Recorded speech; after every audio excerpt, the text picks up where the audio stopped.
नमस्ते। इस वीडियो में हम षड्यंत्र के पात्रों का पदावनति के उदाहरण जो कि दूसरे भाग में है इसकी चर्चा करेंगे।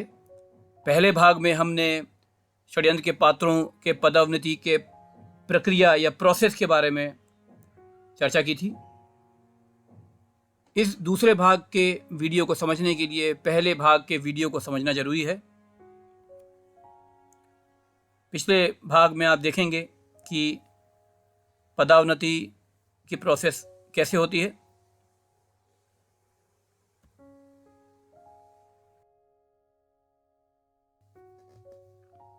आइए पद्धति का पदावनति के बारे में हम समझते हैं। पद्धति का पद अंतिम पद है और पद्धति के नीचे कोई पद नहीं होने के कारण पद्धति का डिमोशन नहीं हो सकता।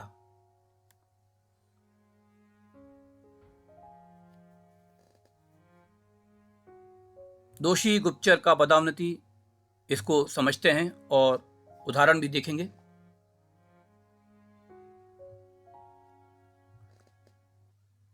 दोषी गुप्तचर पदावनत होकर केवल पद्धति बन सकते हैं।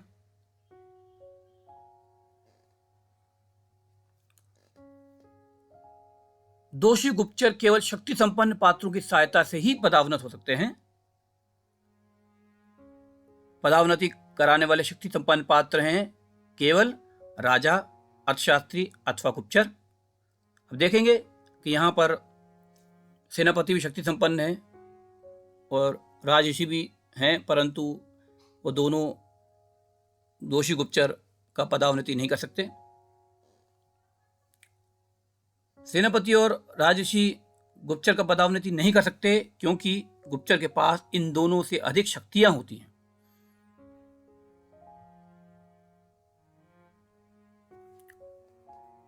पहला उदाहरण देखते हैं। देख रहे होंगे कि गुप्तचर अर्थशास्त्री से घिरा हुए हैं।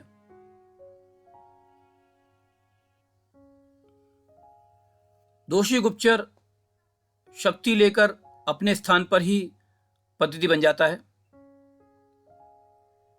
दोषी गुप्तचर शक्ति लेकर अपने से 1 से लेकर 4 स्थान बढ़कर भी पद्धति बन सकता है यदि गंतव्य स्थान पर गुप्तचर को पदावनति कराने वाले शक्तिशाली पात्र उपस्थित हों। तो यदि आप चित्र के माध्यम से देखेंगे तो गुप्तचर यदि डेस्टिनेशन या गंतव्य स्थान पर जा रहा है तो वहां पर भी पदावनति हो सकती है, क्योंकि गंतव्य स्थान पर भी आप देखेंगे कि गुप्तचर पहले से उपस्थित है। बाधा पार करने पर पात्र की शक्ति शून्य हो जाती है, अतः बाधा के पार शक्ति मिलने पर भी पदावनति नहीं होती। ध्यान दीजिएगा, किसी भी स्थिति में 8 से अधिक पद्धति नहीं हो सकते।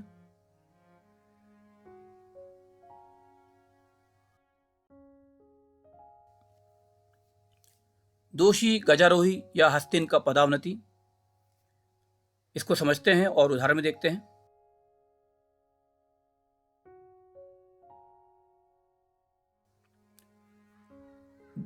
दोषी गजारोही पदावनत होकर केवल गुप्तचर बन सकते हैं।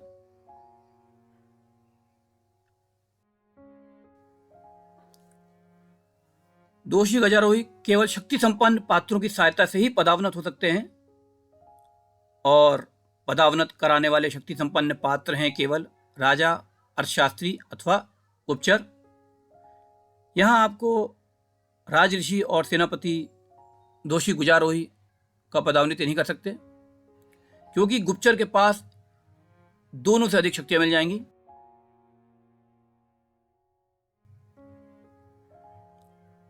दोषी गजारोही का उदाहरण देखते हैं।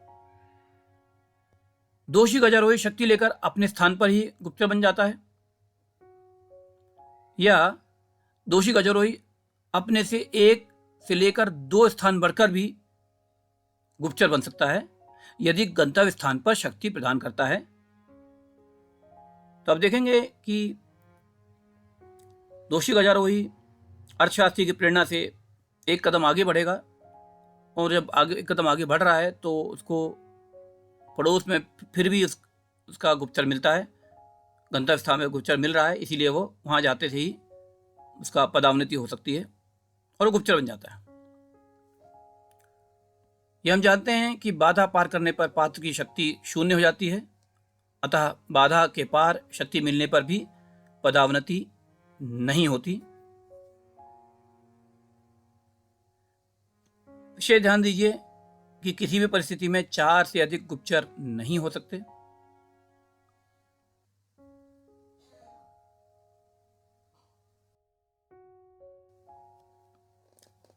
दोषी शूरवीर का पदावनति, इसको समझते हैं और उदाहरण में देखेंगे। दोषी शूरवीर पदावनत होकर केवल गजारोही बन सकते हैं।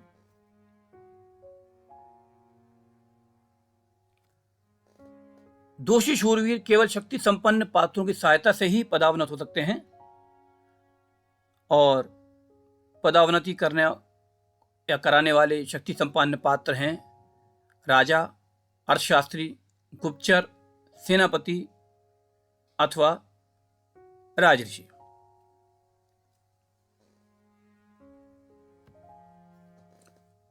दोषी शूरवीर के पदावनति का उदाहरण देखते हैं। देख रहे होंगे कि दोषी शूरवीर सेनापति से गिरा है, तो दोषी शूरवीर शक्ति लेकर अपने स्थान पर ही गजारोही बन सकता है, या दोषी शूरवीर अपने से 1 से लेकर 2 स्थान बढ़कर भी गजारोही बन सकता है यदि गंतव्य स्थान पर शक्ति प्रदान करता है। यह हम जानते हैं कि बाधा पार करने पर पात्र की शक्ति शून्य हो जाती है, अतः बाधा के पार शक्ति मिलने पर भी पदावनति नहीं होती। विशेष ध्यान दीजिए, किसी भी स्थिति में 2 से अधिक गजारोही नहीं हो सकते।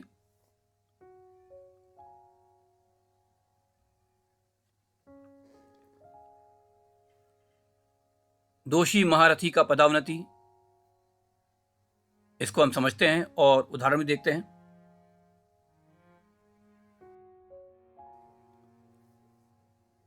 दोषी महारथी पदावनत होकर केवल शूरवीर बन सकते हैं।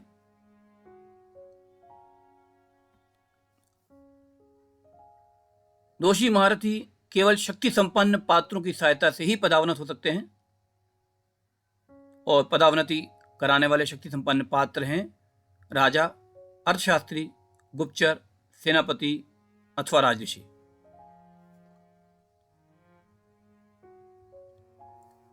दोषी महारथी के पदावनति का पहला उदाहरण देखते हैं। दोषी महारथी शक्ति लेकर अपने स्थान पर ही शूरवीर बन सकता है। दोषी महारथी अपने से 1 से लेकर 3 स्थान बढ़कर भी शूरवीर बन सकता है यदि गंतव्य स्थान पर शक्ति प्रदान करता है। यहां आप देख रहे हैं कि दोषी महारथी सेनापति के संपर्क में है और बड़ी सरलता से वो 1 कदम चढ़कर भी गुप्तचर के पड़ोस में ही जा रहे हैं और गंतव्य स्थान में गुप्तचर होने के कारण गुप्तचर ने उनको पदावनत करके शूरवीर बना दिया। इसको हम पहले भी जानते हैं कि बाधा पार करने पर पात्र की शक्ति शून्य हो जाती है, अतः बाधा पार करने पर शक्ति मिलने पर भी पदावनति नहीं होती। विशेष ध्यान दीजिए, किसी भी स्थिति में 2 से अधिक शूरवीर नहीं हो सकते।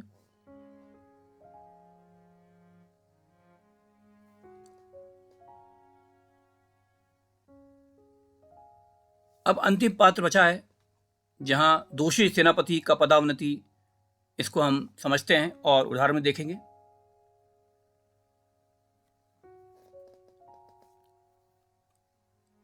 दोषी सेनापति पदावनत होकर केवल महारथी बन सकते हैं।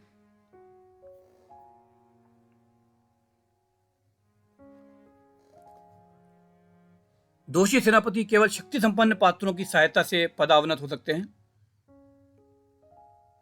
पदावनति कराने वाले शक्ति संपन्न पात्र हैं राजा, अर्थशास्त्री, गुप्तचर अथवा राजऋषि।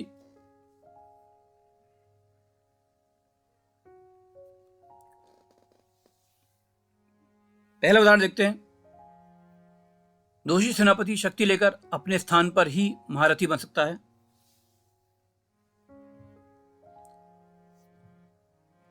दोषी सेनापति अपने 1 से लेकर 3 स्थान बढ़कर भी महारथी बन सकता है यदि गंतव्य स्थान पर शक्ति प्रदान करता है।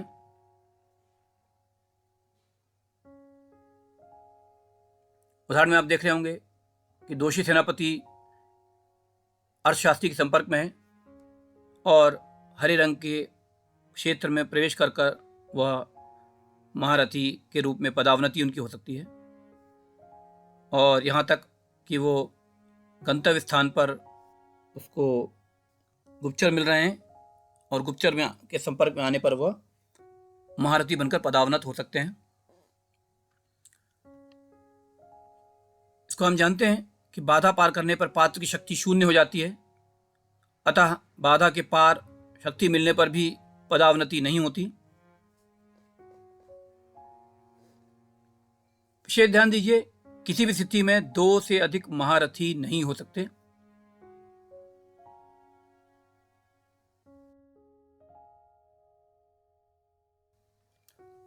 हमने सभी पात्रों का विस्तार से विवरण दिया, परंतु नारद द्वारा सेनाधिकारियों की भी पदावनति की जा सकती है, जो कि बहुत ही रेयर या विलक्षण कहा जा सकता है।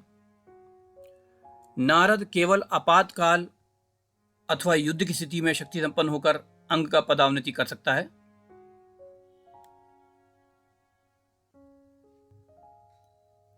नारद शत्रु का भी पदावनति कर सकता है, क्योंकि नारद किसी के शत्रु होते नहीं, सभी के मित्र होते हैं।